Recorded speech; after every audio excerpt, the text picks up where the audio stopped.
The only way is the right way, I might say. Nobody doing it better, y'all some lightweights. Malik Wright, up all day and all night, pushing all the buttons up to something till it's alright. He looking at it from all sides and angles, got a stripes on his body like he played for the Bengals. Oh man, there's no one discussing it. They came, they stayed, they either did it or done it. Man, I love it, cause all they ever do is win. So kick back, relax, the team.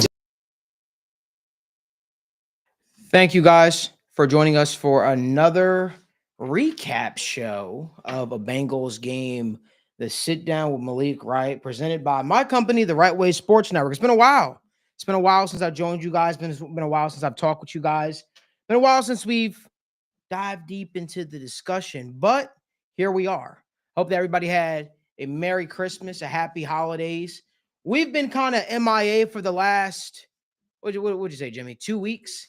2 weeks, took a little bit of a break, take a little bit of a hiatus, let the team recharge their batteries because we'll be headed to New Orleans for the Super Bowl, combine, and so much more. You know, our season doesn't stop, so had to get in a little bit of a vacation when we could, but we're back.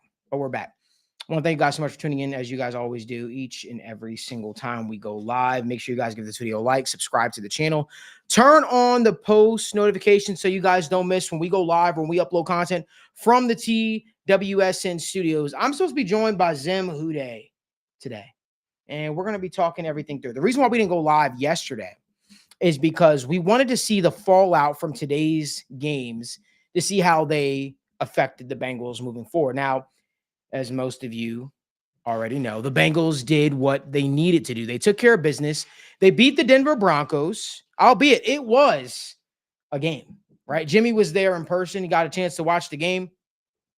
Bengals beat the Broncos. Took about 5 quarters to do so, but they did so after a missed field goal after Joe Burrow won you the game, and then the defense shrunk up a little bit or whatever the case may be. I still don't think that was a touchdown from Marvin Mims. In my heart, in my core, I don't believe that was a touchdown from Marvin Mims. The ball was moving. It was against everything that they say is a touchdown, right? It seems like they change their stripes, no pun intended there, depending on, the game, depending on the outcome, the whole 9 yards. But the Bengals defeated the odds, and the Bengals went out there and they beat the Denver Broncos. The thing that was kind of interesting to me, Jimmy, was the 500 record that evaded them all season. They finally got to the stigma that they hadn't beaten a team with a winning record, right? They were able to overcome that.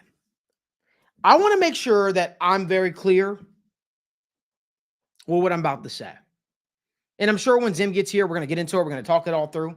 But I want to make sure I'm really, really clear when I say this. Joe Burrow is the best quarterback in the National Football League. Joe Burrow is the best quarterback in the National Football League. And Jamar Chase is the best wide receiver in the National Football League. T. Higgins and Jamar Chase are the best duo in the National Football League. So let me tell you this.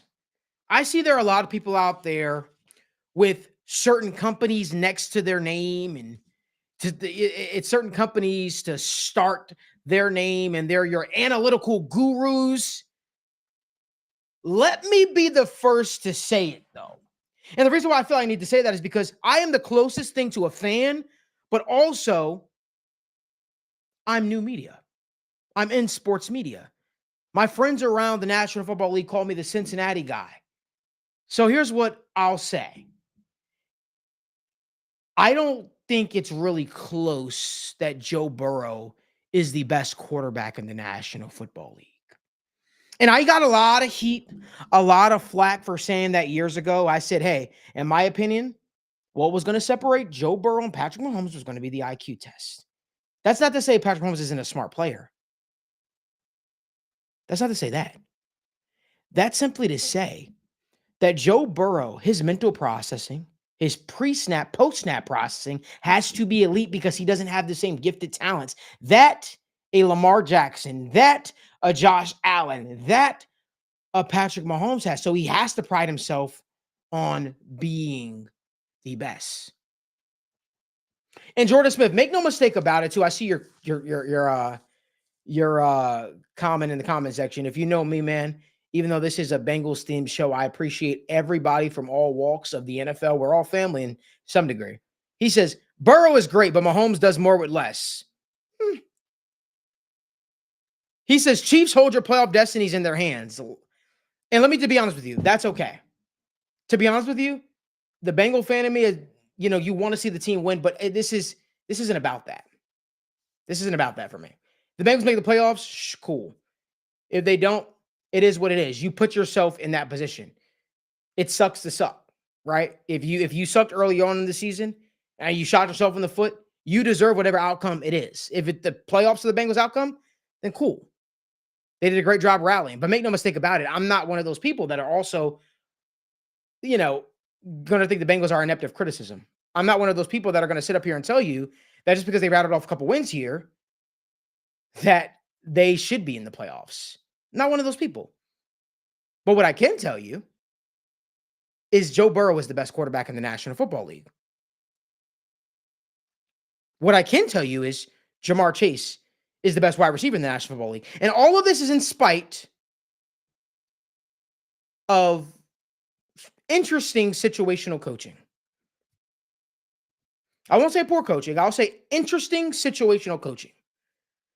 That this team is doing what they're doing, right? Joe Burrow's doing what he's doing with with terrible guard play. He was sacked 7 times yesterday. Still made it happen. Still put the team on his back.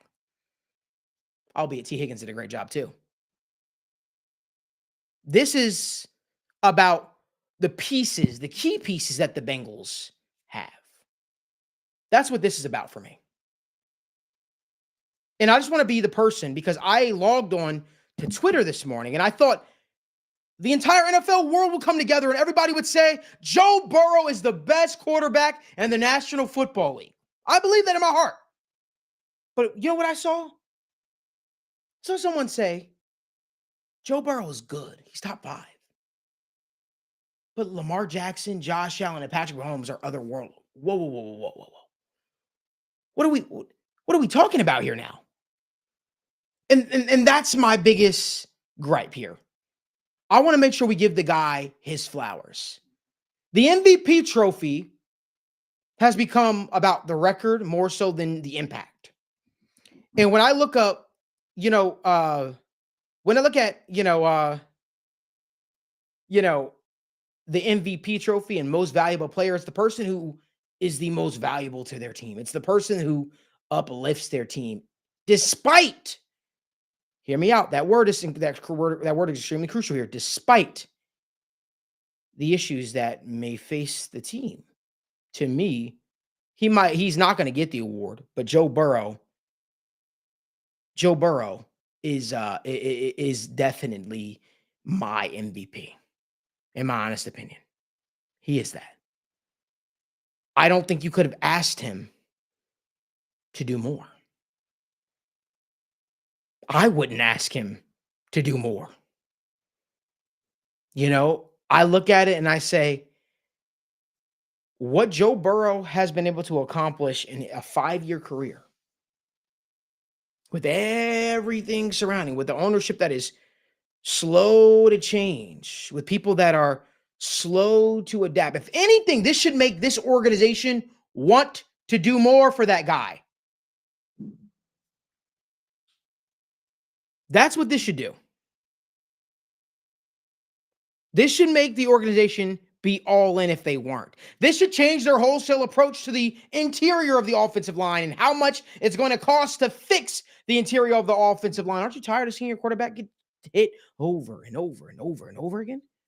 Aren't you tired of seeing Joe Burrow make that amazing play, but doing it on his backside? Aren't you tired of that? So to me, there's a lot that goes into it. I don't give a damn if Joe Burrow wins MVP or not. Let me be very clear. I don't care if Joe Burrow wins MVP or not. I just want Bengals fans. This is about me talking to y'all right now. to appreciate, what you already do, what you have in Cincinnati. Because other places would love to have that quarterback play in Cincinnati. Regardless of what this offseason might look like, you have your quarterback in place. You have your star receiver in place. And it's the first time where I could say, guess what? The quarterback position, undoubtedly, the best quarterback resides in Cincinnati. The wide receiver position, the best wide receiver undoubtedly resides in Cincinnati. Now, it's going to be what you do with the roster to help moving forward. Are you going to re-sign a T. Higgins? Are you going to look to add new defensive pieces that could help this team? Right? Because the narrative is, if the defense was even borderline, the defense a little average, this team could be so much further. And I tend to agree with that. But I just think that what you have seen this year, for the Bengals organization, this should cause you to want to be all in. This should be an offseason in which you approach it, that you should leave no stone unturned. Just try everything in your power to make sure you're putting together a championship roster, not just for the next season, but for future seasons. That's my thought process. I was very honest, I would say, in my approach for this team, headed down the stretch here. I said it was important to me to see if this team still fought. If this team still fought for Zach Taylor, guess what that told me? He didn't lose the locker room. If this team still wanted to go out there and put their best foot forward, because it would have been easy to pack it in, right? A couple weeks ago, we're looking at the team with just 4 wins. It would have been easy to pack it in. But they still went out there and fight. Now, listen, the season has not panned out the way anyone expected it to. For me, I told everybody a couple weeks ago, I said, hey, I'm in evaluation mode. I'm looking at every player. I'm looking at every coach. I'm looking at the situation moving forward. And one thing I'm asking myself is, if you're looking at the coaches, can we get this ship corrected with said coach? Do we view this player as a potential building block? Everybody should be on the same criteria, except for Joe Burrow, Jamar Chase, guys like that. You should be asking yourself that question. Does this guy make us better? Do we think that do we think we can get more out of them? And that's how I am viewing the rest of the season. It's not about playoffs for me. It's not about awards, right? It's about figuring out who are your pieces for the future. That's what this is about for me. So I'm in evaluation mode fully. We could talk about the wins all we want. We could talk about, the Bengals have 5% chance to make the playoffs if this happens. And I don't give a damn about any of that. I deal in reality. Let's talk about some players that have made an impact on us, or players that have not. That's what I'd like to know in the comment section right now. Do us a favor. It's been a while. And by the way, Daniel's not here right now, guys. Daniel is in California, so we hope that he's having a good time. Drop the players in the comment section that you guys want me to comment on, and I'll give you guys my assessment of them, where I see them, right? How I think they performed this season, and where I think their future is, whether that be in Cincinnati and the league, the whole 9 yards. So drop that down in the comment section for me. But I definitely want to get to some of these guys, whether it could be veteran players, could be younger players. Zim is going to be coming in here shortly, but I want you guys to drop, your questions, your comments down in the comment section. I want to get to some of these players that people are asking about. Okay, let's talk about it. Someone said Joseph Ossai. Dre said Joseph Ossai. I think Joseph Ossai showed a lot of promise. I think that Joseph Ossai is going to have a hard time garnering the contract that he might hope he could have gotten had he had a couple more productive years in Cincinnati. Because any type of contract Joseph Ossai would hope to break the bank with would be strictly based on potential. So it would be highly incentive based. It'd be highly incentivized, and you would want to see the sack production. You would want to see all that sort of stuff go up. I could see a Joseph Ossai returning to Cincinnati on a year deal. And I could see Cincinnati being interested in bringing Joseph Ossai back on a year deal. I think that what you saw from Joseph Ossai down the stretch, especially from the interior, might have opened things up for him. That's my thought process. I think Joseph Ossai has more there. How much more? I have no idea. How much more does Joseph Ossai have? I have no idea. I can't answer that. But I think he does have more. I believe in my heart he does have more. I think Joseph Ossai coming back to Cincinnati on a one-year deal makes a lot of sense for both parties. I think it does. I want to keep it going, though. Somebody says Cedric Johnson. Cedric Johnson's a guy that I remember when the Bengals drafted him. Me and Daniel did a deep dive on him, just one-on-one. We didn't put it out anywhere. We just did a deep dive, and we just talked about what his potential could be. He's a guy that has flashed a lot. He showed a lot of juice in the pass department. The one thing that stood out on film for me when I was watching Cedric Johnson's film in college, but also seeing it translate to the NFL, especially in preseason, was his motor. His motor is high. The Bengals need more high motor, high effort, energy guys. That is what they need. That is an absolute fact. They need to make sure that they do everything in their power to get more guys that have the ability to rush the passer, get more hands on the quarterback. And I think that can go a long way. So for me, I think Cedric Johnson is a guy that has flashed. I'd like to see him play a little bit more, and then I'd have a better understanding, a better grasp, I would say, on what his future could potentially be. I'm going to get to some more people. Somebody said Geno Stone. Woo! That's a loaded one. Geno Stone flashed against bad teams. My thing is, when Geno Stone is decisive, he's good. When Geno Stone hesitates, he's bad. He's slow. Although he's athletic, he lacks the athleticism to make the necessary big plays that you would want your chief and commander at the free safety position to make. For me, I think a Malachi Starks or somebody like that has the ability to provide that pressure on a quarterback that, I think that those type of guys make a little bit more sense. I feel like Geno Stone gets himself in trouble when he, finds himself peeking back at the quarterback, or he's a little slow to react. And respectfully, you can outthrow his coverage. You can outthrow his coverage, especially if he's not decisive. What we saw outside of this last few weeks, was a more decisive Geno Stone. I think Geno Stone, you can get better, personally. I think you can get better than Geno Stone. I'm still an advocate saying I would love to see Javon Holland here in Cincinnati, but I just think that what you saw from Geno Stone down the last few weeks will probably make the Bengals feel like they got their bang for their buck, and they'll probably feel like, hey, maybe we need to just keep, maybe we should just give him another opportunity to keep this thing going. That's just my thought process. I think that the Bengals are finding out the hard way. It's not hard. It's not easy to replace a Jesse Bates.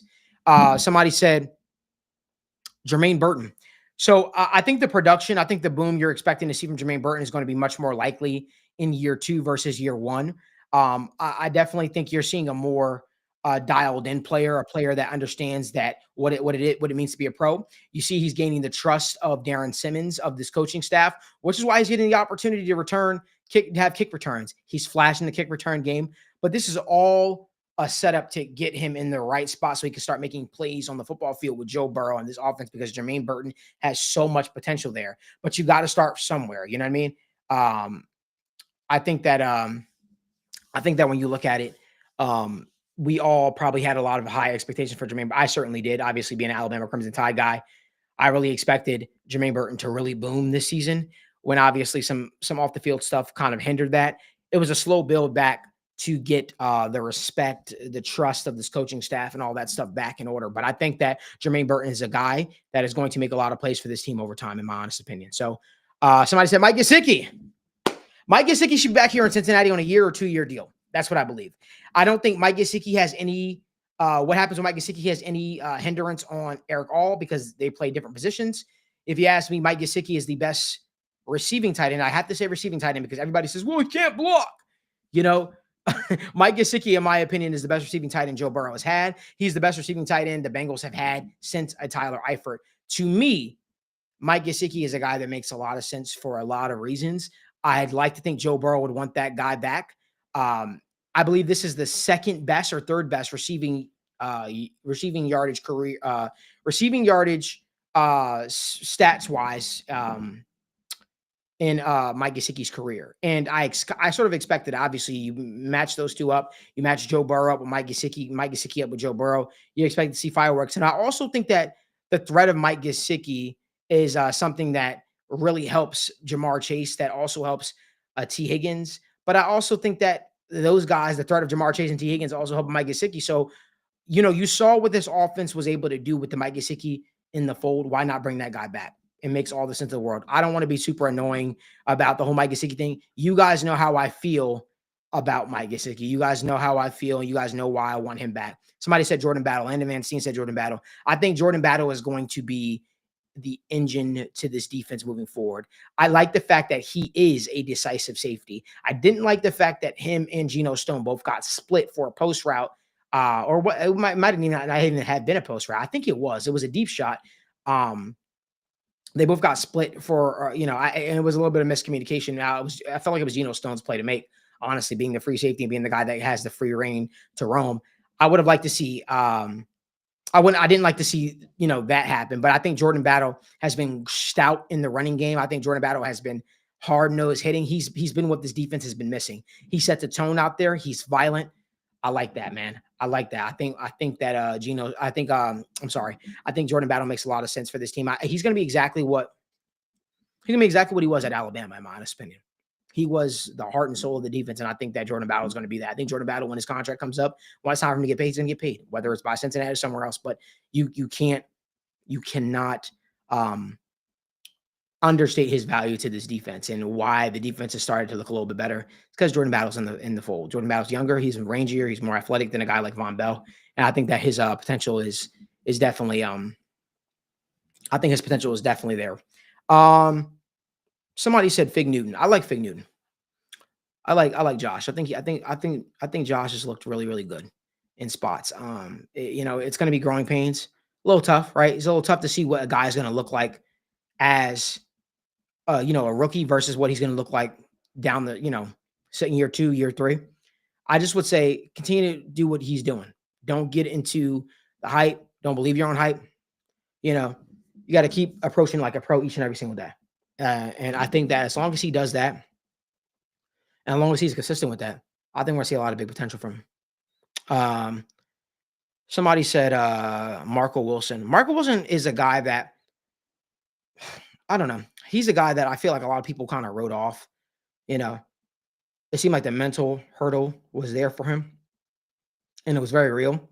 But seeing the potential that he has shown with his athleticism, that's something that everyone said about Marco Wilson. He tested like a freak. He was very athletic, tested off the charts. He's a guy that makes a lot of sense for a lot of reasons. I think Marco Wilson could find himself back here in Cincinnati, especially seeing as he's still under contract, I believe, because the Bengals claimed him. So I could see him definitely. I could definitely see him being back here in Cincinnati and definitely providing depth. Somebody said cut Kappa. I don't know if Kappa's going to be here next year. I don't know if Cordell Volson is going to be here next year. If anything, those guys be here for depth. The guard position needs to be remade in my honest opinion. I think a Cordell Volson, I saw somebody ask about him. I think a Cordell Volson has shown flashes, but he just has not been able to put it all together consistently, which is what led to his benching. One thing's for sure, Cody Ford is not the answer at guard, nor should he be. If you want to have him there as depth, if you consider him depth, sure, have him there for his depth. But Cody Ford should not be on your starting offensive line. And I just think that the fact that they're turning to Cody Ford at guard speaks to how they view Cordell Volson. The performance that he had. The writing's on the wall there. Somebody said McKinley Jackson, Chris Jenkins. Love this question. McKinley Jackson. And Jimmy, do we have Zim in the back? Okay. Cool. McKinley Jackson and Chris Jenkins are guys that I believe in their potential. I believe in their future. I believe that it makes a lot of sense for a lot of reasons. I'd like to see those. I'd like to see more of those guys. Let's bring Zim in here if we can. But I wanted to touch on McKinley Jackson and Chris Jenkins as well. The reason why I really like those guys because they provide everything that you're looking for. Jen, we could bring him in here.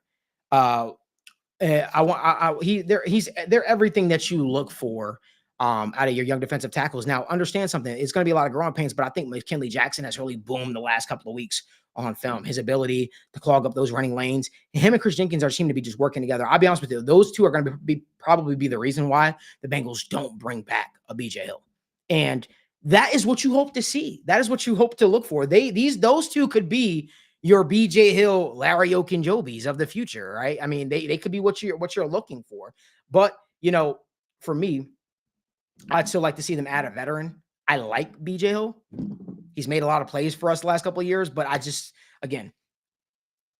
got to ask yourself the question for the money that he's going to command, the money he's going to ask for, right? Because is he going to ask for a pay cut versus what he was making?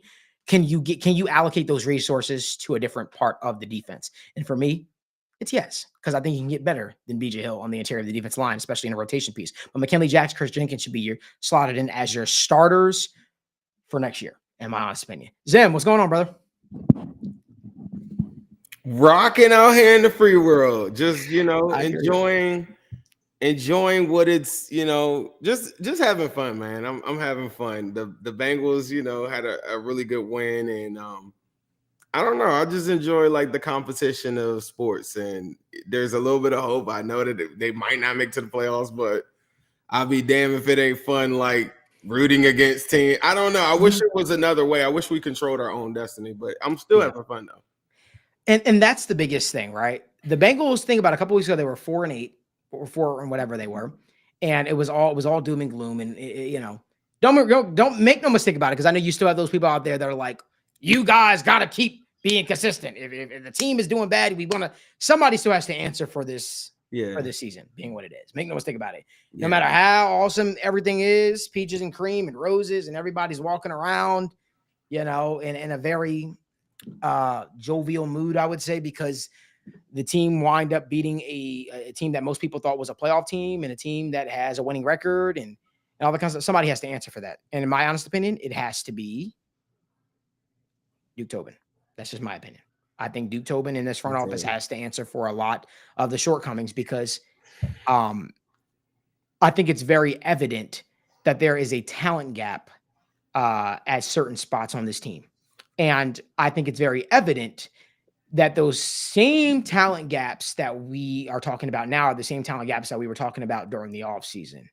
So what that tells me is, they didn't listen to what everybody else was saying. They didn't listen to the fact that people were saying, you need to try and upgrade the guard position. When people were screaming on the table and say, Bengals, draft Cooper Beebe if he's sitting there in the 3rd round or this, whatever the case may be. They didn't do that, right?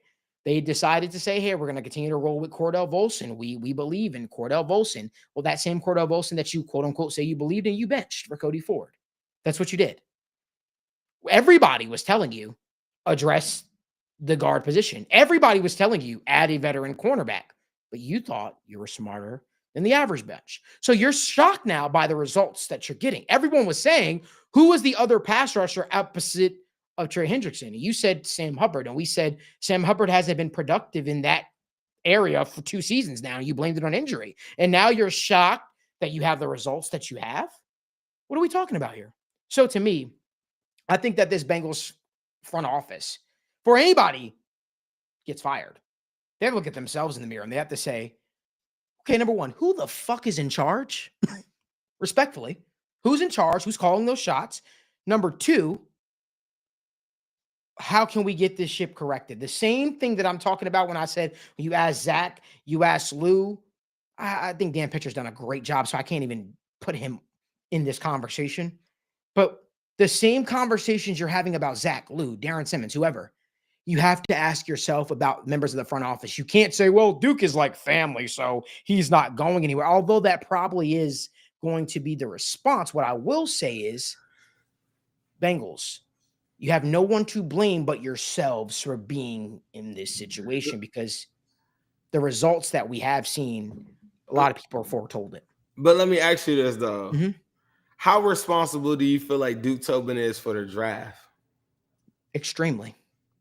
So if we're judging off of that, let's just go through this real quick.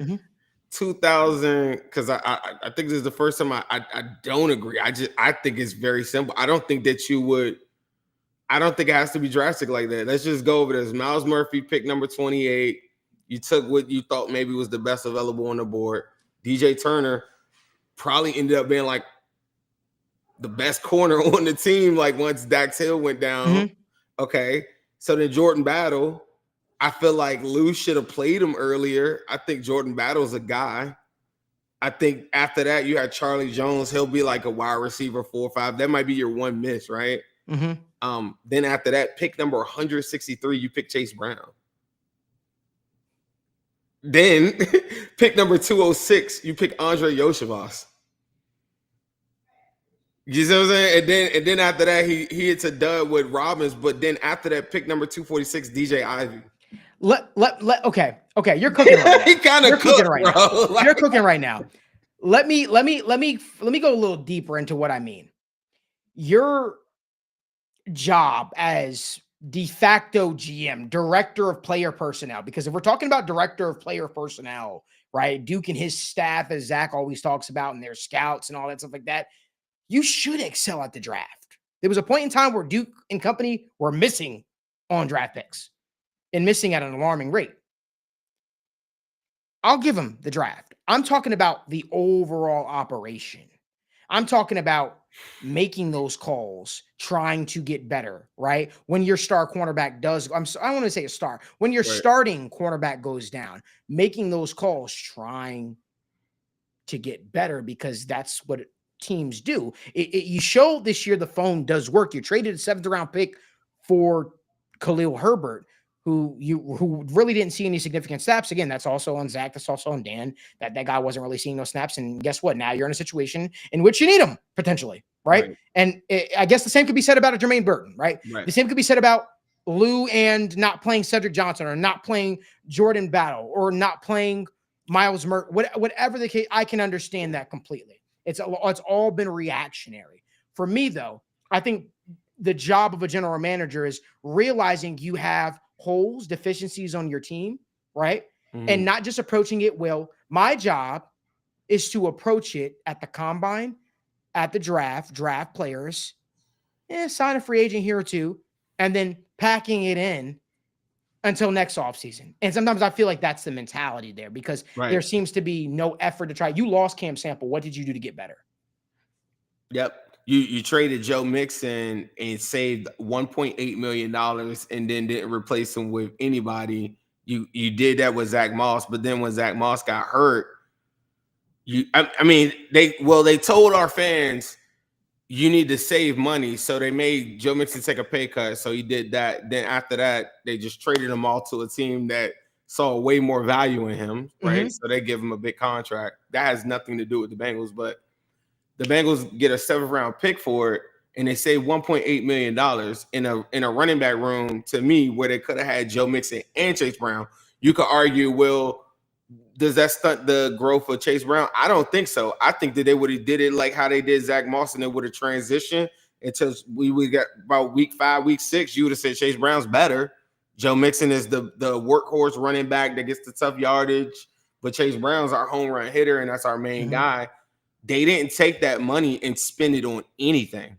They didn't get the Jamar Chase deal done. They didn't spend the money on anything. So on that part, I do agree. But kind of like the Lou Anarumu conversation that I think that you kind of open up, the wheelhouse on, there's a lot of unknowns with that, right? And I feel like the Bengals front office, because they stay so tight-lipped, they don't open their books to anybody.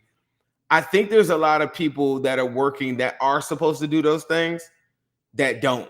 And I don't know if that's Duke Tobin. It could be Duke Tobin that they're like, yeah, Duke, you be like, I know Mike Potts. I know, Well, Zim, that's part of the issue, right? And we're agreeing right now, brother. Like, that's part of the issue. This operation, this incognito, this conspicuous way of thinking of, ooh, you don't know who the general manager is. It's like Wicked. I feel like we're walking down, we're trying to figure out who Oz is, and then we reveal and we're like, holy shit, you're not who we think you are. Like, that's the way the Bengals are. We have this whole image. Mike Brown is to blame. No, Katie's to blame. No, Elizabeth is to blame. No, Duke is to blame. No, Zach. No, Lewis to blame. Bro, I don't know if it's a way of operating in fear. Just like Mike Brown, in my opinion, operated in fear when he didn't want to roll out the Ring of Honor for players because he was afraid of making a player feel a kind of way because, he didn't want to put one in over the other. Bro, give somebody the fucking general manager title. Let them be the general manager. Let them give them response. Say, hey, listen, this is how much cap you have. Don't go over the cap limit. Here's what we're going to allow you to do. Here's what we're not going to allow you to do. Don't go with this same old tired ass approach, right? Of like, Duke Tobin is the de facto general manager in Cincinnati. So he doesn't take any interviews because he's basically the general manager in Cincinnati. What? But guess what? There's no one to point blame to. There's no one to look to. We don't even know who to credit for half of these signings. We don't even know who are we even saying? Guess what? The Colts just shat the bed. The Colts just shat the bed in a major way. You know what Colts fans are saying on the timeline right now? Fire Chris Ballard. Because Chris Ballard is the general manager. Chris Ballard was the guy that said, hey, we're going to draft Anthony Richardson. Guess what? We're looking at Chris Ballard because Chris Ballard has been the guy that has traded for picks. Chris Ballard said he was on the phone. He was the guy that was able to get Phillip Rivers to Indianapolis. He was involved with so many things. I remember a couple of years ago when people were saying Chris Ballard is a great general manager. I'm not even saying you have to fire Duke Tobin, but do me a favor, Cincinnati. Give somebody the damn general manager title and allow them, because guess what? Maybe, hear me out. I run a business. If one of my employees, the responsibility is this, and that, right? And things aren't getting done. I'm looking at it and I'm saying, maybe you're stretching your arms too thin, right? So maybe I need to allow you to focus on what you're really good at, and I'll bring somebody in or promote somebody up to be that said role or whatever that is that I'm looking for. Because that could be just as simple as that. It could be just as simple as that. Give somebody the general manager title. Let Duke Tobin do what he's been doing, being the guy that speaks to us about some of these draft prospects, or give him the general manager title. Give him the general manager title and give Trey Brown director of player personnel. You already say Duke's the de facto GM, but you know what I think? I think the Bengals want it that way for whatever reason. I don't know why. I don't know why they want this weird, you don't know who to speak about. You don't know any of that. You don't even know who's calling shots. So you got people who don't even know the Bengals. But guess what they all say? Oh, Mike Brown's cheap. That's the narrative in Cincinnati. Mike Brown's cheap. Oh, he doesn't pay anybody. Oh, the way you hurt the families by their pocket, their books. We don't even know if dude's even in charge of the day-to-day operations.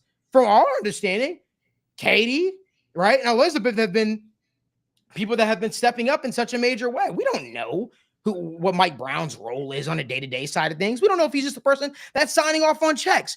What I'm saying is this speaks to a bigger issue, and it's not just me saying, getting on a mic, oh, I'm angry, Bengals, sign somebody, make them general manager. No, it's about changing your entire mentality, your entire thought process about the way that you operate, right?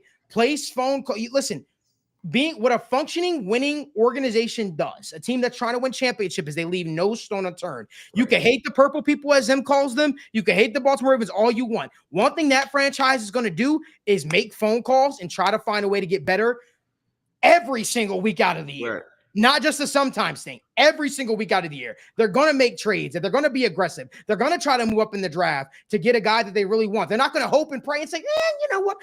We got 7 picks. Of course, that guy's going to fall to us. Even if that guy doesn't fall to us, somebody's going to fall to us because we kind of like him. That's not what winning teams do. That is how you slam the door shut on a championship window. So my thought process is here.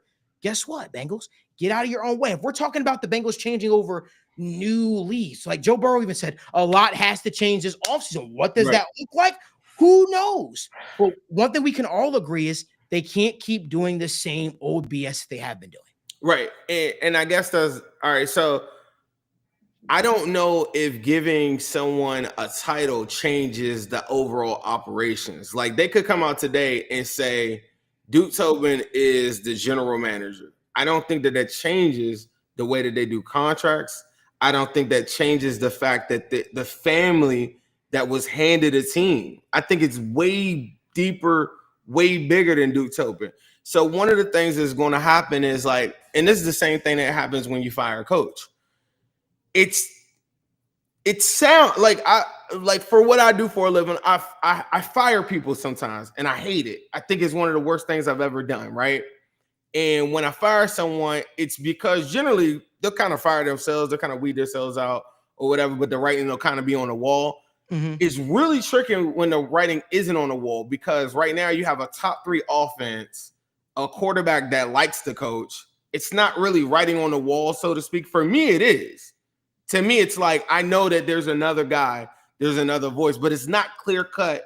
Like let's fire him, right?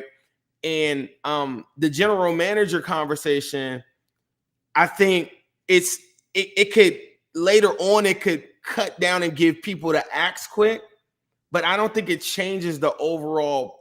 The bigger issue with the Bengals to me is that overall the family doesn't have a network. They don't really communicate with other teams. They're not part of the Billionaire Boys Club. That is the ownership groups. You know who they operate like though? They don't have other. Hold on real quick. They don't have other owner. They don't have other sources of income that give them like real funding. They need a private investor. There are other things to me that have like nothing. Because I feel like Duke. And the only reason I brought up the draft is because the last 2 drafts, I feel like he cooked. And there are drafts that he did before. Like there's other people involved with this. They do.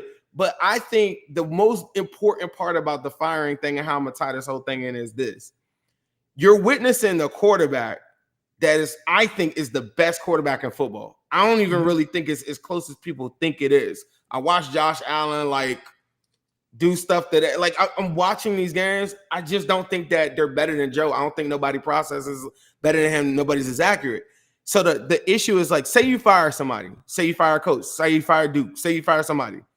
Mm-hmm. Does that compromise the urgency level of Joe Burrow in this moment that we're in, where he's probably about 1 year away from his prime? Yeah. And so if you fire somebody, a lot of stuff has to change. So when you talk about culture change, a lot of different things change, like on that level, Duke and higher, there's things that have to change, and you're in the middle of trying to sign Jamar Chase, T. Higgins. You got a Trey Hendrickson situation. I just don't know if that higher up right now is the time, in my opinion. To me, it would be the coach and a couple of changes from the coach's standpoint, like run game coordination, offensive line coach, look at the defense, see what are you doing with Lou. Are you getting a young energetic D coordinator like Robert Saleh or somebody like that and saying I'm gonna go with young talent and I go crazy, and am I changing the coach? Because to me, Dan Pitcher and the playbooks and all these different things that they had, you could move forward with that in the players and still have a top 3 unit. If you say I'm changing Tobin and stuff, I just don't know Burrow and them, or like just even higher up. It's a 3-year window that I feel like the Bengals are about to open right back up. The window closed when Burrow hurt his wrist. This 3-year new window is probably opening up. Anything that's volatile or anything around it that involves time, I'm not interested in time. So I want urgency of right now. And if you're changing higher up now I don't want to change. I want to add. So I want to add scouts. I want to add resources. I want to add funding. You know what I'm saying? I'm not calling for anyone's job. Let me just say this real quick. I ain't calling for anybody's job. No, I'm not saying that you were. You were saying GM title. Yeah. Have somebody I'm more so asking for transparency. For me, the Bengals operate like the Corleone crime family. Hear me out for a second. They operate like the Corleone crime family. If you remember when if you ever seen Godfather, when Vito Corleone passed away, nobody knew who was actually in charge of the Corleone family. And no one knew it was Mike. Mike was the least expected person to be in charge of the Corleone crime family. I'm not saying the Bengals are a crime family. I'm saying they operate that way, where you don't know who's in charge. But transparency is huge. Godfather 2, you got transparency. You realize, oh shit, Mike's in charge. What I'm saying is the Bengals, in my thought process, there should be a bit of transparency with this team. You shouldn't hear from the de facto GM once a year and it only be at the, at the podium at the combine, or when you sign your first round draft pick and he says a few words and then you give it to the coach and then you go from there. For me, because Zach then has to answer those questions. Zach has to answer those questions as to why the organization isn't being aggressive at the trade deadline. Zach has to answer those questions why the Bengals approached Jamar Chase and said, hey, we're going to give you a contract extension, and then chose not to go through with it for whatever reason, because it came down to guarantees, whatever it be. Zach has to answer those questions about T. Higgins' future. Zach has to answer those questions about Trey Hendrickson asking for a trade. It needs to be transparency, and I hope the Bengals see that, because it puts Zach in a poor situation, because now he's PR managing. He's doing part of your coach is obviously PR, but that shit that he's not sitting at the table negotiating these deals for a Trey Hendrickson, for a Jamar Chase, for a T. Higgins. But you know what is happening? Players are holding in. Players are pissed off, and it's very evident. And now he has to deal with said locker room, said team. And then he has to deal with those said questions and the distractions that come in to a season that was as pivotal as the one right here. So for me, I think transparency could go a long way with the Bengals organization. Hell, you say screw the general manager title? Fine by me. Well, transparency. Well, I don't know. I'm not saying screw it. No, not you. But just, yeah. Okay. I just, for me, like this is the crazy thing. This is the optimist mind state that I have or how I think about the Bengals. I guess this is my homer card. If the Bengals got into the playoffs right now, I think we would beat the dog shit out of all those teams, probably except maybe the Ravens. I think that they would beat the shit out of like all of those teams outside of the Ravens, be a close game with the Chiefs. I think we take them out. So think about that. So all the problems that everyone could say about this team, if you just give Joe Burrow and Jamar Chase a chance, even with a coach that I don't even believe in, I'm like, I could probably go right back to the Super Bowl. I think that this team is better offensively than it was in 2021. 2021, Agreed. It was wildly inconsistent. And if you look at the last 4 or 5 games on defense, it reminds me a lot of the 2021 season. It's not a top 10 defense. It's a defense. Remember, the Broncos only had 10 points with 5 minutes left in the game. Like they damn near almost pitched a shutout, got a touchdown call on the end where the ball was bobbled. The deep ball, I thought that one was bobbled, but he got cooked. Let's just call that 7. But the other one, the game time one that sent into overtime and all that, I don't know. Like I Broncos, they told me all this time that Bo Nix was him. He was one of the stars. After the Bengals beat him, they like, oh yeah, Bo Nix ain't shit. Yeah, like you know what I mean. Like so, that's what they do to the Bengals. That's what they did in 2021 as well too. The defense is the amount of players that they had. They don't have the horses. Like people gotta wake up. Like they don't have I saw a bum Browns team today only get in there, only even keep it somewhat competitive because they have a Myles Garrett and they have like guys like Delpit was running around and did like that, bro. They got real players. Denzel Ward checks out of the game early, and that might be the worst team in football. But even that defense has some pieces on there that if the Bengals just had one of those, I think that we probably win 2 more games at least just off that. But the Bengals just don't have superstar players. And so like my expectations for the defense just aren't as high, but I do expect them to make plays. And I think they're built to have a lead. And when they get a lead, then they force teams to throw. And that's what Geno Stone and company come in. It's all part of Lou's system. But if they don't have a lead and it's 10-10, you can't come to me later on and be like, yeah, the defense sold at the end because the Bengals are built. The money is all spent. They have the highest paid quarterback in football. You shouldn't have 10 points going into the fourth quarter. Like you got to have 17, 20 minimum. That's what the Bills and all the big dogs would do. So that's unacceptable from the offense for me. Now you could say, well, they were driving, they were doing really good. Bro, they got stopped twice on 4th down. They had a fumble in a big spot. They had other things that didn't happen. I thought that Joe Burrow was phenomenal. I thought that the offensive line, when Mims went out, they failed him. And I understand there's different things that go along with that, but the Bengals and the money is spent right there. So that has to carry them. Trey and guys, somebody said Trey gotta he gotta give me one of them big sacks in those games like that. What big game outside of the Chiefs game this season did he show up in a big game against a rival opponent or a big matchup? Somebody in the chat tell me what game was that. And this isn't a knock Trey thing, but I know Myles Garrett and Crosby and them dudes, they be showing up. And Trey be getting it. He gets pressures and stuff like that too. And he's good. But this Bengals team is really built off of the offense, whether you like it or not. And Lou is just the guy that says, look, y'all give me a lead, Joe. I'm going to cook these boys up. If you don't really give them a lead, that bend don't break stuff. Bro, they're running out there with you know what I'm saying? You just talked about McKinley Jackson. And if an op came in here right now and said, yeah, bro, we got these young dudes, McKinley Jackson and Chris Jacobs, I'll be like, yeah, so who gives a shit? I got Jamar Chase. You know what I'm saying? I'll be like, so what? Those aren't proven guys.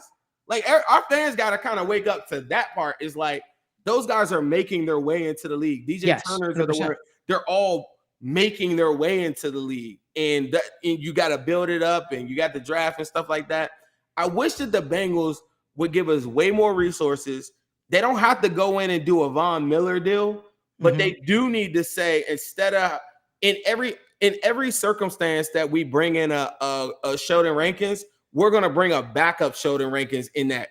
Every instance that we bring a Geno Stone, we're going to have a backup to that, because we don't have a Myles Garrett level. And to me, that would be supplementing each position so that you don't really drop off. Like Chase Brown, Zach Moss. Once Zach Moss got hurt, they just went 7 weeks with one running back. Imagine if Chase Brown would have got hurt in that standpoint. You wouldn't have had a legit running back that you could even hand the ball off to. Right. To me, those are the smaller things that I don't know if Duke Tobin is responsible for that.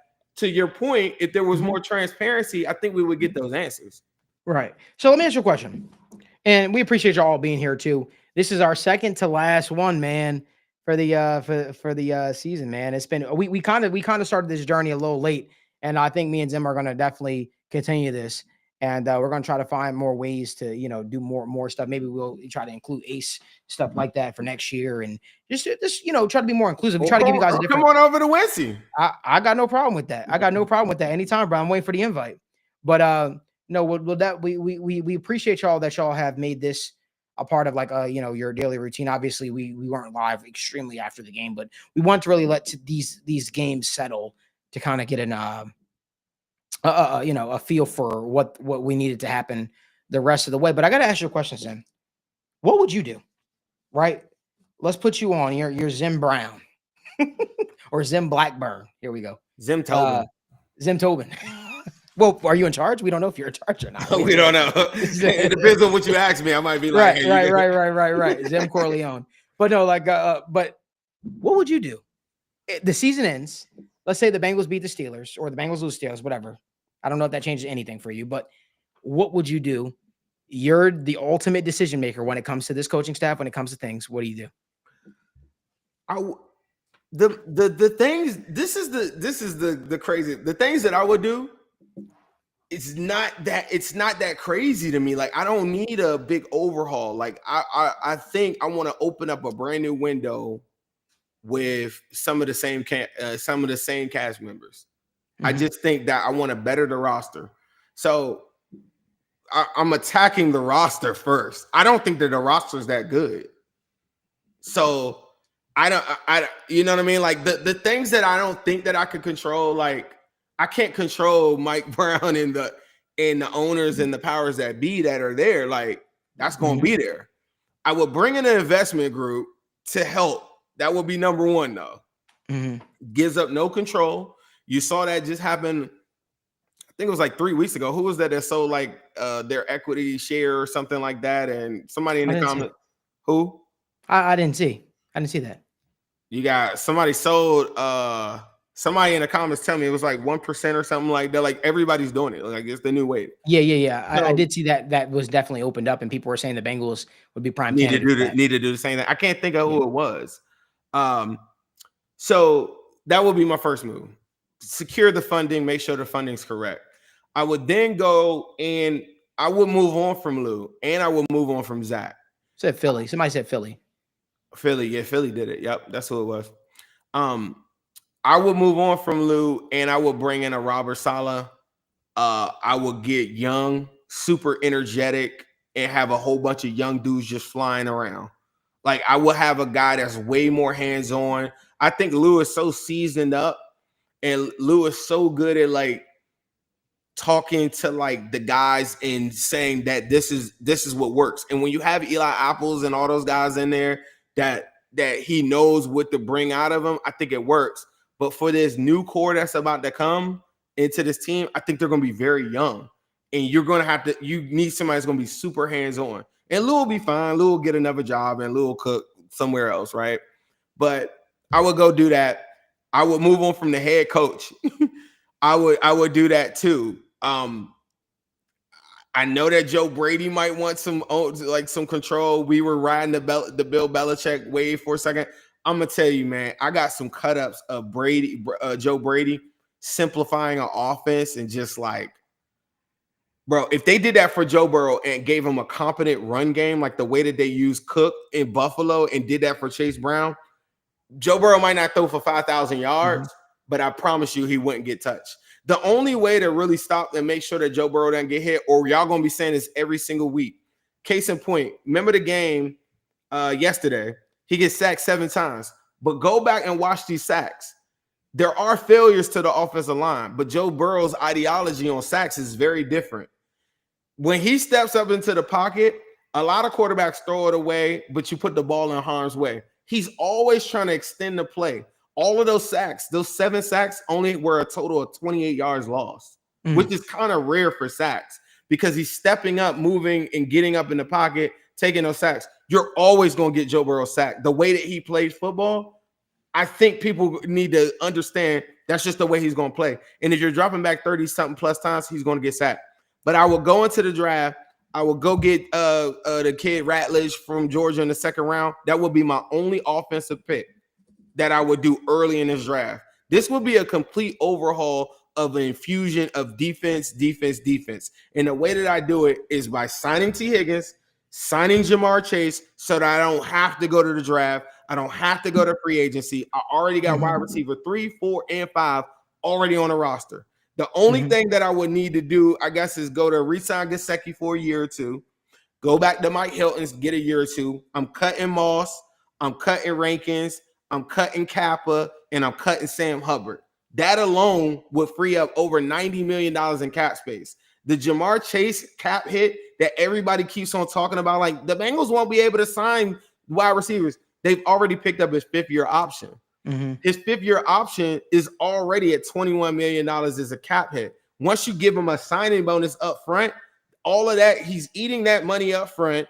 The cap hit might go down from the first year 1 and year 2, depending on the amount of that signing bonus. So I got to keep up with that part. Right. So the $90 million that I'm saying, you really would have that, and you might have more if you sign Jamar Chase. So then he goes to his boy, he gets T. Higgins, and he says, yeah, I want to get T. Higgins here too.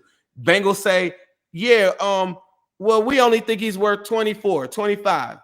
Of course, we're looking like, what, bro? I think, well, I'm speaking for myself. I think he's worth more than that. Jamar says, yeah, I think he's worth 28, and I want it for 3 years. And the Bengals like, what you mean? He said, bro, I just want a triple crown. I want $40 million. The only way I won't do it is if you give my boy 2.5. You said he's worth 24, 25 million. Give him 28 million, and I'll cut my salary down to 37.5. That will still make me the highest paid wide receiver in the National Football League. The Bengals could say no. He'd say, yeah, well, I want 40. They could say, yeah. And he could say, yeah. Well, once you sign T, because I don't trust y'all because of that funny stuff y'all did last season, sign T to 28, 3 years. When that's done, I'll sign to 37.5. I'll be the highest paid wide receiver.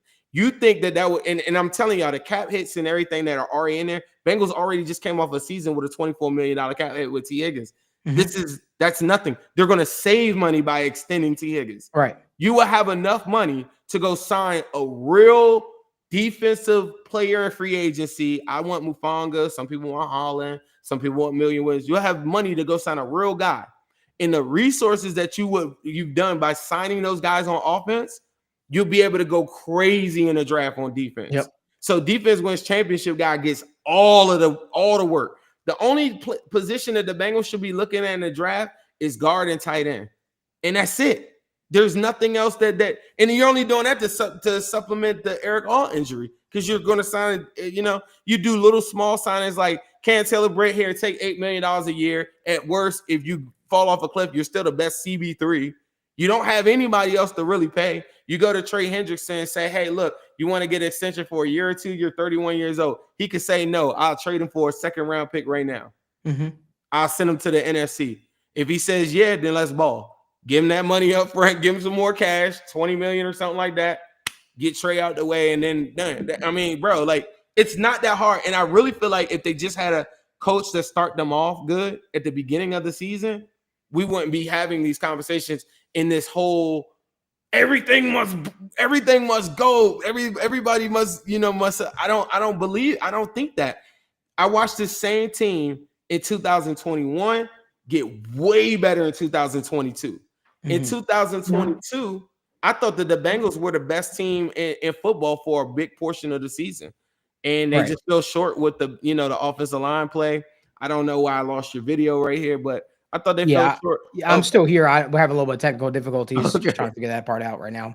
I thought they lost a little bit of the offensive line in the 2022 playoffs. And then 2023, I think they'd be in the same boat they in right now. I think they'd be looking at a possible playoff spot. I think they'd probably be 10-7. They go right back to the playoffs. I don't feel like they're as far off as everybody thinks. And when you watch them play, granted, you might not be high on the Broncos or whatever. I thought that the Bengals, if they didn't make those two decisions on fourth down with the play calling on those, I thought they would have been up 17-3, 21-3 at the worst with a competent head coach at the beginning of that game. I thought that they should have blown the Broncos out. Every single drive that they had was productive. I thought they should have blew them out.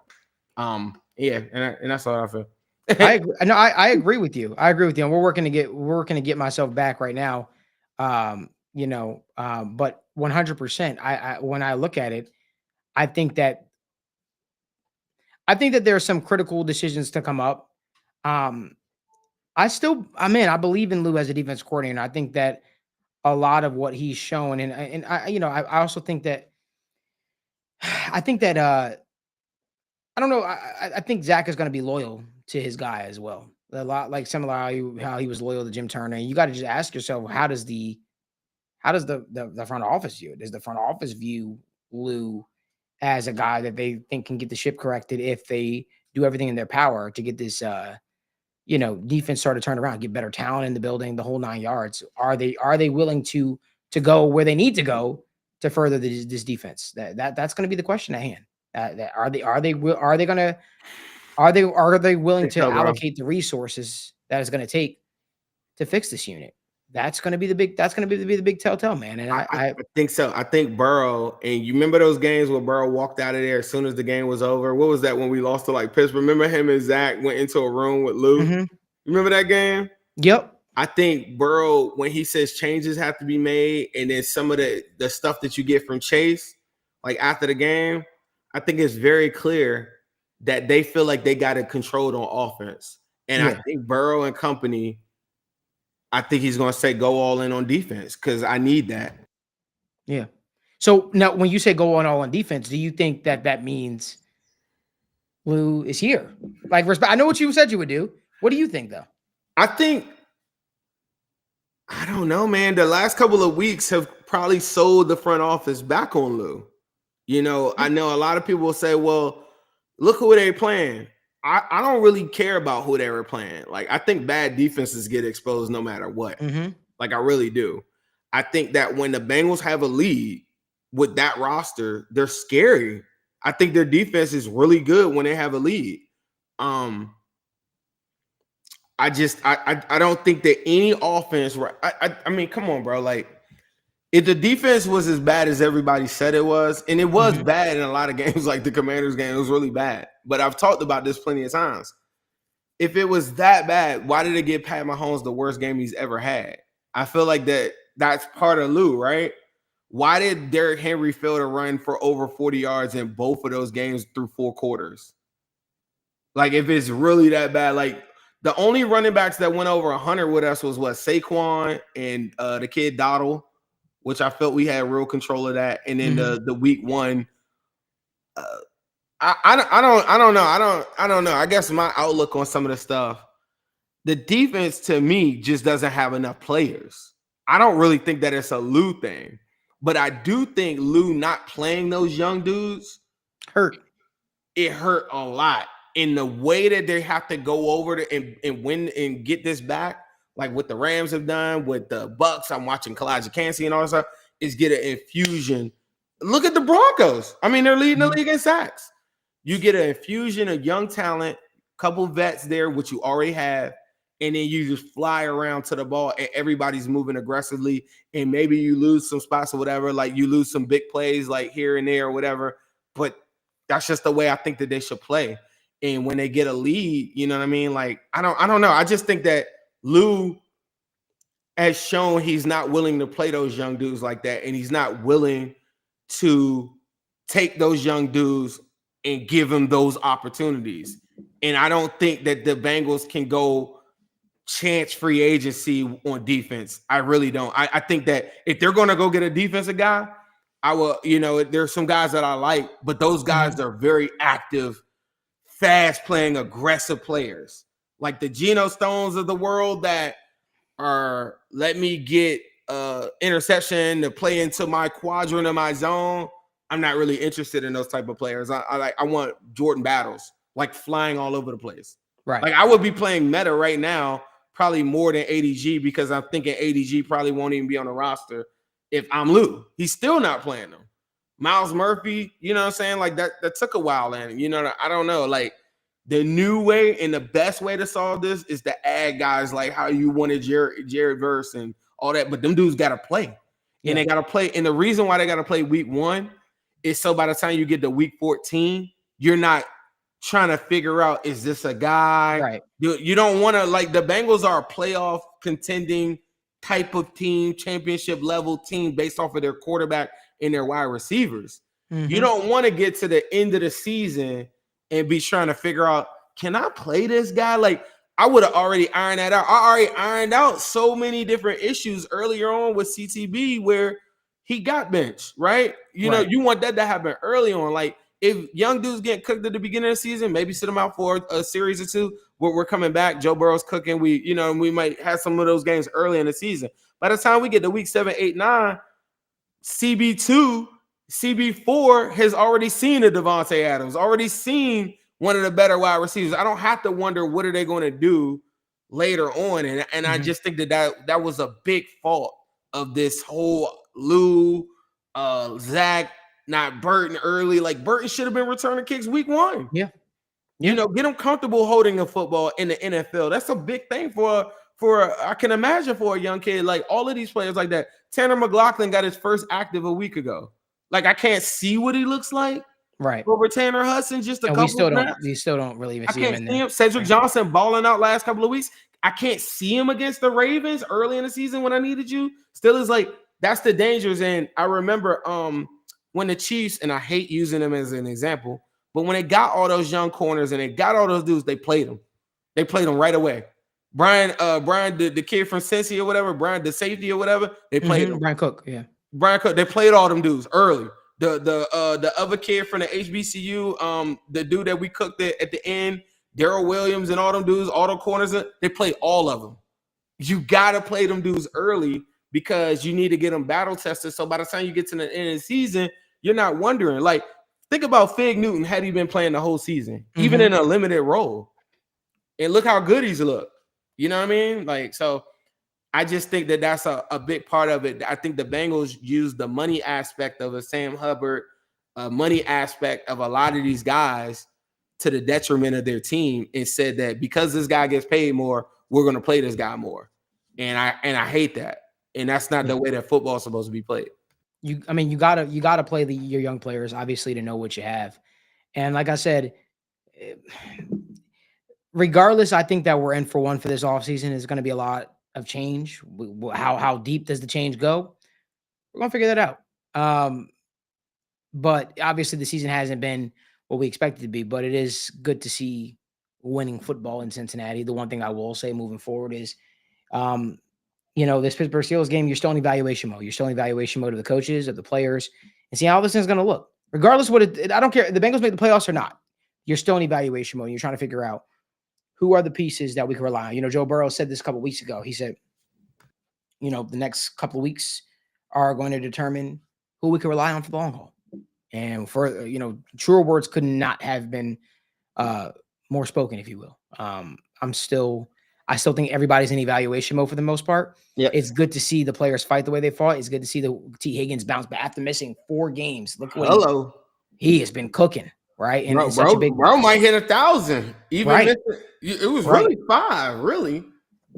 It was like 5 games. Yeah, and they got Did you know Joe Burrow too? This is another thing. You saw my evaluation. Mm-hmm. How about I'm gonna evaluate the Steelers secondary next week, where Dante Jackson is ranked 132 out of all PFF cornerbacks in the National Football League. Cam Sutton is ranked at 128. I'm gonna evaluate 359 on their head, and I'm gonna get Joe Burrow to 5,000 yards. How's that for evaluation? Yeah, because I think we're gonna get a triple crown. 100%. Jamar Chase is gonna get triple crown. And how about this? I don't know if you remember, Mike Gesicki is 3 yards away from a 600-yard receiving season. I didn't know that. Mike Gesicki is 3 yards away from a 600-yard season. They got to bring him back. Would you bring back Mike Hilton? Yes, on a 1-year deal. Because the reason why I would do 1 year is because these players have a weird way of falling off a cliff really, really bad. Like was this his last productive year like this? Or, I don't know. Bro, I'm doing a 1 year. His blitzing. So good. So good. I don't know if I've ever seen somebody blitz and hit at the rate that he hits. If it's a run, he's decisive. Cooked. If Geno Stone played cooked. with even a hint of decisiveness like Mike Hilton has, obviously different positions, we'd probably be looking at him different, because Geno Stone usually is around. If you ever realize, he's always around the ball, but when you watch the film, it's the hesitation for him. He's indecisive about it. So he typically makes his decision too late. But if he just trusts his instincts and trusts his eyes, like he was doing the last couple of weeks, he usually hits. He usually hits. Because he has to be decisive, because he doesn't have the athleticism or the speed, I would say, to make up for some of those plays. But listen to this. This is Mike Gesicki's stats this season. 57 receptions, 597 yards receiving. Get this. Only 2 touchdowns. Should have had 3, right? Mike Gesicki is on pace for his 3rd best receiving season in his NFL career. His 3rd best receiving season. He had 2 years in Miami where he had his first year in Miami at 570. No, second year in Miami at 570. And then 703, 780. 703. Right? But the season that Mike Gesicki has put forth, by the way, Zem, this is his best receiving season from a reception standpoint. I mean, second best receptions season from a reception standpoint. This has been that for Mike Gesicki. Mike Gesicki is probably on pace he's averaging about 10.5 yards. I think that's per game. Bro, I think that was his best game this past week. Oh yeah. He's had some good games. Particularly, he's been playing like filling in for T. Higgins, so it wasn't as effective. I think he was dynamite in the Chiefs game. Mm-hmm. But here's the thing: people forget he wasn't even getting playing time at one point in time. He was being outsnapped. Yeah, we were using him like almost like the New England Patriots. Once Eric All and T. Higgins came back, it was like it kind of took him off the field. But I think Gesicki is smart enough to know that him with Burrow can elongate his career. And I think that he would take a deal that's very friendly. 100%. You see the energy he plays with, the fight he plays with. And the thing I like about Mike Gesicki, that I'm like I said, man, I'm really excited for this because I think it makes a lot of sense. I'm a month older than Mike Gesicki. Mike Gesicki's only 29 years old. So you sign him to a 2-year deal, get him back here. He has no impact on your tight end position. He has impact on your slot receiver position. He could be that guy, that safety outlet, and he does put fear in defenders. He does. I love this core. I feel like I'll be the first Bengals fan. I like to jump out in front of any argument that somebody could say. I read a comment. Somebody was like, Zim's delusional, something like whatever. I'll be the first one to tell you the Bengals don't have a Super Bowl. I move and I operate with a urgency that you've never seen because I recognize that. I'll be the first one to tell you. So now that we got that out the way, you know, you ever had that conversation with somebody? They're like, but you ain't win over. So are we going to talk about Super Bowls or are we going to talk about the actual, you know, the players or whatever? I'll be also the first one to say I think that the Bengals window closed when Joe Burrow's wrist got hurt. That Mixon, Boyd combination, everything. But this season was the transition. I think it's a long shot for them to make the playoffs. If they got in the playoffs, I like them against a lot of teams. I don't really like them maybe against the purple people as much because I don't think they could stop Lamar. But I do like them against all the other teams. I really do. I mean, and even in a Lamar game, it's a shootout. Burrow's playing the best I've ever seen him. But I do this new window, I think it's Eric All maybe coming back. You know, maybe he has to whatever. You don't know. 2 ACL, same knee. But Mike Gesicki, I think that those are all part of the core, though, of like, you know, the like Burton. He's got time. You know what I mean? Mims, Orlando Brown. Like that, to me, if you would have asked me before the season, I used to ask this question all the time when I used to go on Spaces. I'd be like, what's the identity of the Bengals? And nobody could say anything. And I always said, well, it's just Joe Burrow and the 2 horses on the outside. It's just Jamar Chase and T. Higgins. And I think that they need to get a tight end. I think they need to improve the trenches. I feel like this year, with the emergence of McKinley Jackson, the emergence of Chris Jenkins a little bit, the cornerbacks on the back end where you got Newton and guys like that, I think they're starting to develop an identity that is outside of just Joe Burrow and Jamar Chase. But ultimately, that is it, right? But this new window that I think is opening, that's why I get pretty excited about the offseason, is because I feel like the new window, a lot of other teams that I study the competition, they're not in as good a shape as the Bengals are hypothetically going to be in. And I really feel like if Joe Burrow is going to take this season and just build off of it and go on a tear like nobody's ever seen, I think he's figured out every single component of what he wants to do. I think he has some more things that he has to do, but he hasn't entered in his prime. He's one of those rare guys that came into the league older, but he still had more growing to do. And he was a reckless young shiesty getting hit at the goal line by Chase Young and taking shots in the Eagles game and getting sacked 9 times. He had to go through all that. I think he's going to evolve into okay, I got a Gesicki. Okay, check down Chase Brown. You know what I mean? He's getting closer and closer to the Tom Brady stages of his career where now he could work from the middle of his progression and tight ends and then work his way to the outside and moving Jamar Chase around is part of that. Whereas before it was 2020 was throw it down the field, Jamar down there somewhere. And we went to the Super Bowl with that. That's crazy. Went to the Super Bowl with that. We're now seeing him now opening up a brand new window with this new core. And I'm telling people like how when I came in, you were talking about Burton. I think Burton's story is going to be so fun. And he might not ever be what I think he's going to be. But I think that him getting thrown into that, like every once in a while, like I watched the Chiefs play, everybody getting a rock. Juju, everybody hooping. Juju got a catch. What's his name? All them other dudes, all them other bums, they all got all of them get the rock.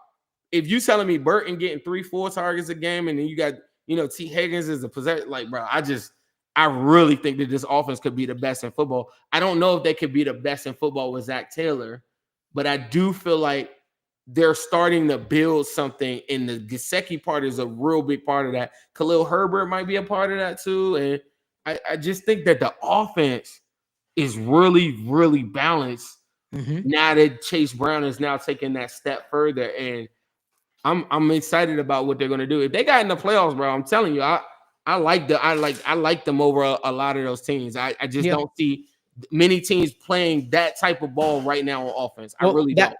That's part of it, right? It becomes down to the hottest team, the healthiest team, right? Who's playing scorching hot as you get into playoffs. But listen, I'm sure we're gonna have a big live next week, man, as we talk everything through. Want to thank you guys so much for tuning in to another recap show. Do us a favor, give this video a like, subscribe to the channel, turn on post notifications so you guys don't miss when we go live or when we upload content from the TWSN studios. Make sure you guys give Zim a follow, man. It's always a pleasure, man, for us jumping on here, talking Bengals football. One thing's for sure, two things be certain. Week 18 is going to be electric. The Bengals path, Dolphins got to lose to the Jets. Bengals got to beat the Steelers. Is that crazy to you? It's not. It's not. If Tua plays, we're cooked, I think. If he doesn't play, he's playing. He's playing. He's going to play. I thought it was very ballsy of them to sit him out this game. And I understand it was the hip thing. And Tua has had hip stuff in the past. Man, I think that I'm not shocked. I expected the Colts to lose. I was talking to Daniel about this on the phone. I said, I think the Colts are going to lose because the Giants needed a home victory. They hadn't won yet. The NFL is very cinematic in a lot of ways like that, but it's not that crazy, man. I think the Jets could win. I'm just curious, will they start Aaron Rodgers or will they play Tyrod Taylor? I have no idea. I think they can win. Even if Tua does play, how's that hip? I don't know. You know what I mean? I think a division rival, them coming off of getting their ass whooped.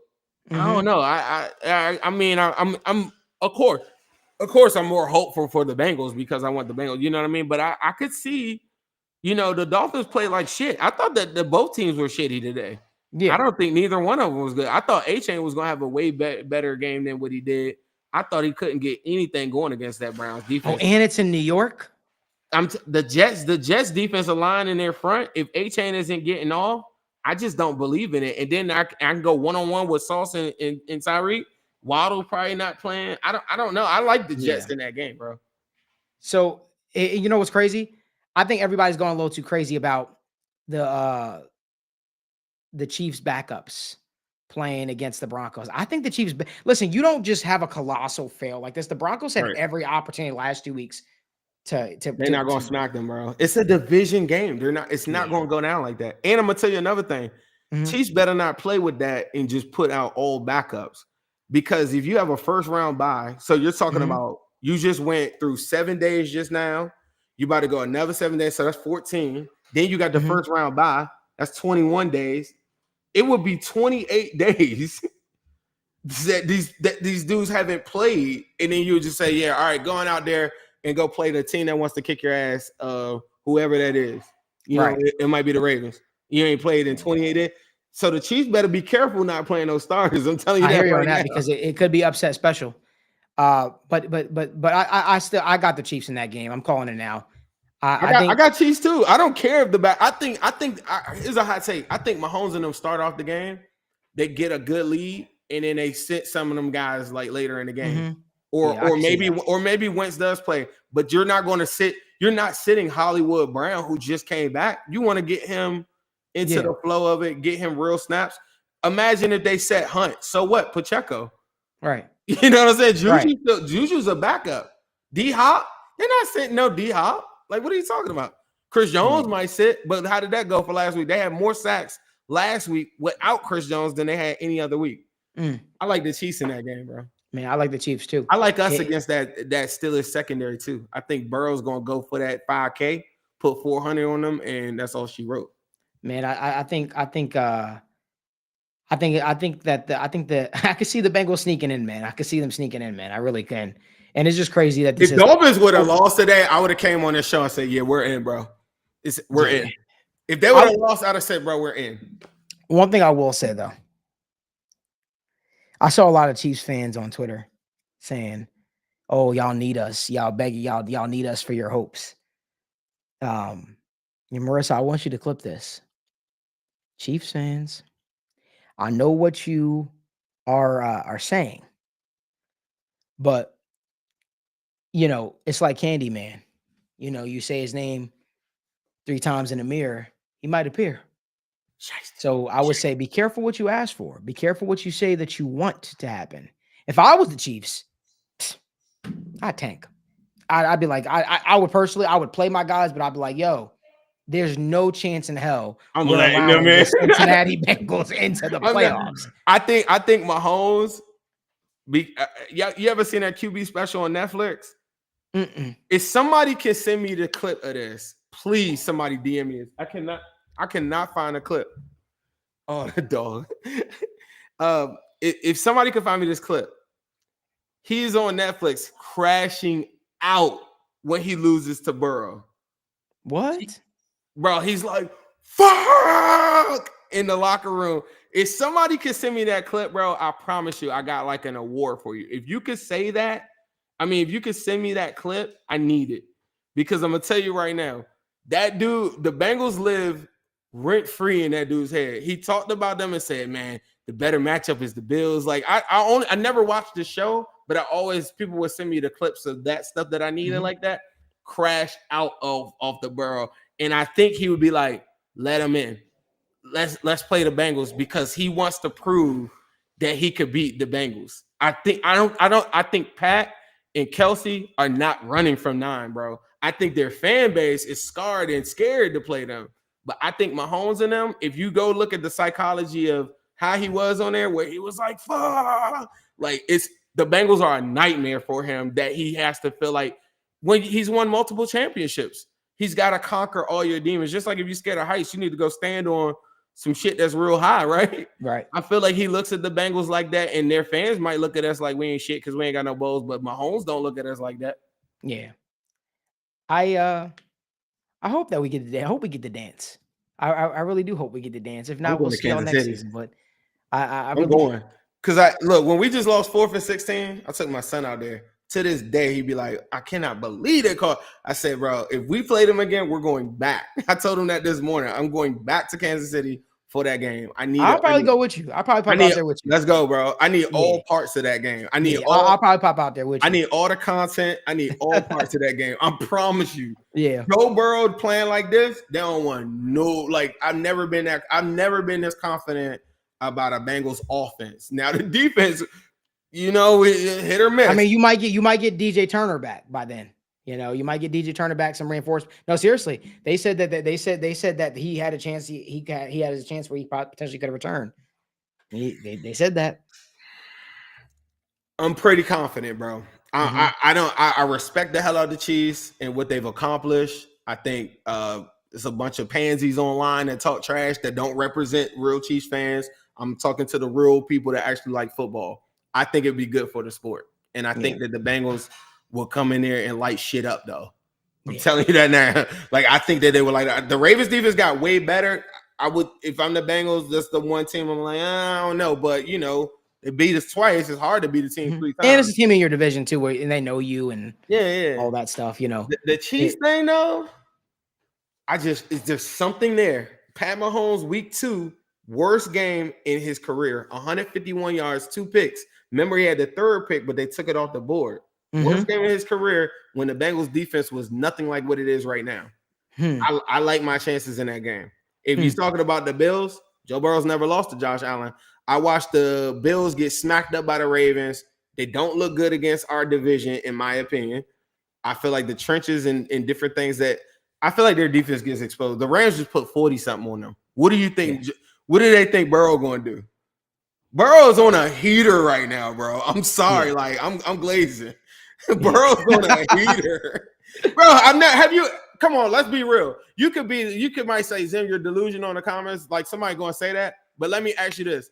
If you're a real Bengals fan, have you ever seen Joe Burrow look this good before playing football? Ever. Never. But you know what's crazy? It's going to sound crazy. Watching all his games at LSU from start to finish. And I mean, week to week live watching this, right? On Saturdays. I'm not shocked that he's doing this. I'm genuinely not shocked, though, Zim. Like, it might sound like bullshit. I swear to God on my mom, I'm not shocked that he's doing this. I expected this from him. I think Joe Burrow was the best quarterback that I've ever evaluated. And one thing that I always stood out to me when it came to him was his mentality. And I feel like that's why when you talk about Zach holding him back, I believe it's true. I believe if he had a offensive minded coach that really just if it can even have to be an offensive minded coach, but just coach that just believed him to always put the ball in his hands. Right. I think Joe would be heartless, man. If you saw that Joe Burrow at LSU, man, and how he didn't care what they were up, man, they would just keep putting points on it. He didn't give a damn. Like I remember there was one game in particular that I was at. It was Bengals versus Falcons. I want to say 2 years ago. Mm-hmm. He could have broke the record. He could have broke the record, and he could have broke the record. Oh no, he could have broke the NFL passing yardage record that withstood. He was like 30 yards away from it or something like that. I feel like that mentality wise, Joe is a killer, and I think Zach is much more like, yo, let's win the game, let's control the clock, let's do that. But like, I hope if the Bengals aren't going to move off of Zach, which they're not going to. I hope that at least Joe Burrow can, rub off on Zach a little bit, and Zach will start coaching with a little bit of confidence, because the Zach that was coaching the second half, the year they went to the Super Bowl, was different from the Zach that was coaching that's been coaching, right? He had a sense of confidence. He put his guys out there. He was not taking the ball out of Joe Burrow's hands. And it's like, bro, trust 9, trust your quarterback, trust who you got back there, because he's the best quarterback you'll ever coach. It's so easy to criticize anything when you're losing. Mm-hmm. I know that nobody wants to lose. I wouldn't say I'm a poor sport. I'm just very competitive. But the one good thing I will say about losing, it allows you to put a magnifying glass on everything. So like, y'all ever realize, like, whenever you win a football game or your team wins a football game, or if you've ever been part of a sport, there are different things that kind of slip between the cracks. You're like, I'll correct that later. But when you lose and you're a real competitor, I feel like those small little details of, like, we could have talked about his choices on both the fourth downs, or I was really like, at the end of the game, I was like, why is he scoring so fast? I get the injury timeout, whatever. I would have liked to gone up and maybe try to make a play like on third down. And if I didn't get it, make sure that the ball is caught so that the clock runs down. In both scenarios, I'm giving myself an opportunity to score a touchdown, but I'm only giving them 40-something seconds to come down. And maybe I only kick a field goal, but I'm only giving them 45 seconds to come down there and do so. Right. And we could talk about different small details like that. Imagine, but because we won, a lot of people probably aren't talking about it as much. But that's the one thing about losing, is like, we start to look at every single thing. And that's the one thing when we lost a lot this season, I just said, for Joe to be playing this great and we're losing these games, and to be 8-8 is unacceptable. Like, that's where I kind of drew my hard line, where I'm just like, he could never play this good ever again and not make the playoffs. Like, not making the playoffs, you're fired. It's just crazy to me, because you're like, fired. like you can never miss the playoffs again. That Joe Burrow should never go in his career and miss the playoffs if we're giving you a competitive roster. The way I see it, man, is you should have a chip on your shoulder going into the offseason, no matter what happens. It's the imagine if they were prepared week 1, were prepared week 2, right? Imagine if they were ready to go, they were locked and loaded, and they were able to flip some of those one-score games. The way that this Bengals team always plays down the stretch, man. This team would be a nightmare to face, right? This team would be an absolute nightmare to face in the postseason, because they always end the season strong, and it's always the slow starts. This is just the year that it caught up to them. It's the year where the slow starts caught up to them. Slow starts caught up to them last year too, and it's crazy how they didn't have the slow starts last year, right? Had they beat the Browns week 1, they're sitting with 10 wins. Bro, 2022, there are fans of, I used to always think my favorite team was, 2005 and then 2015, right? Mm-hmm. If you really look at this, everybody in the comment section, tell me about this. Write this after the show is over in the comments of this. Go look at 2022. Go look at the record. Go look at those scores, and look at how dominant they were. And look at every single position group. Tell me where the weakness is. I can show you where the weakness is in 2005. Like, you relied on defense and getting turnovers. There were some holes there, here and there. They didn't get a lot of sacks, whatever. 2015, or I might be mixing it with 2015. Like, there are different things that you could kind of nitpick. 2022, I feel like the only thing that held them back was the offensive line getting hurt in that playoffs. And if they were healthy, I feel like that probably would have been the best Bengals team of all time. And we did that with Zach Taylor. And so I do kind of hold that, and I say, okay, because this is the other thing I was going to say. We started out 0-2, but bro, if you even include, like, don't even include the Hamlin game. Like, what did we lose? We lost 4 games, right? Mm-hmm. So we went on a 10-game win streak. In that, bro, there's a world. If they didn't start off with that Steelers game week 1, and then we had a chance to beat the Cowboys, I think that was week 2. That could have been like a 1-loss team, bro. Right. Like that team, the team was crazy, and that wasn't that long ago. Mind you, the 2022 season ended in 2023, so this isn't that long ago. No, you know what I'm saying? Like I was there at the game. It was cold as shit. January 2023. I know exactly. I was at Arrowhead, and when we lost and they pulled that BS on us or whatever. Like, you know what I mean? But that wasn't that long ago for people to talk crazy to us. Like, y'all had that 1 year. 2021 was cool, like great Super Bowl. I was there too. 2022, bro, that team is really nice. Go look. And if you're really a historian, you can go back to 88. Go look at those rosters and go look at 2022 and go look at those scores. Like, they were really freaking good. Right. Man. I think the biggest thing that we could take away from this then is as long as you have Joe Burrow at quarterback, you have a chance. You have a chance. And the important part to remember, and I think we both can agree on this, is the Bengals got to stop getting in their own way. Got to stop with the slow starts. The slow starts have hampered you, and it's the reason why you're sitting where you're sitting right now. What does that look like? How does that play out? We'll find out week 18. Couldn't be any more cinematic finish. If the league was smart, if the league wanted to make some money, let the boys in. What's the order of the games? We play first? I think it's still to be determined right now. Okay. I want to just go ahead and get us out the way real quick. Go ahead and whip up one of them boys real quick, put 40 on them, get them out the way, and then have us sit there and see what these Chiefers are going to do. Yeah, man. I think that will be so fun. It'd be like a hate watch party for everybody. Man. You know, but incredible seasons all around. I'm looking forward to going live with you again next week, brother. If you guys could do us a favor, give this video a like, subscribe to the channel, turn on post notifications, and drop comments in the comment section what you guys think think should happen with this staff, with this team moving forward. We definitely make sure we'll get to them next time we are live.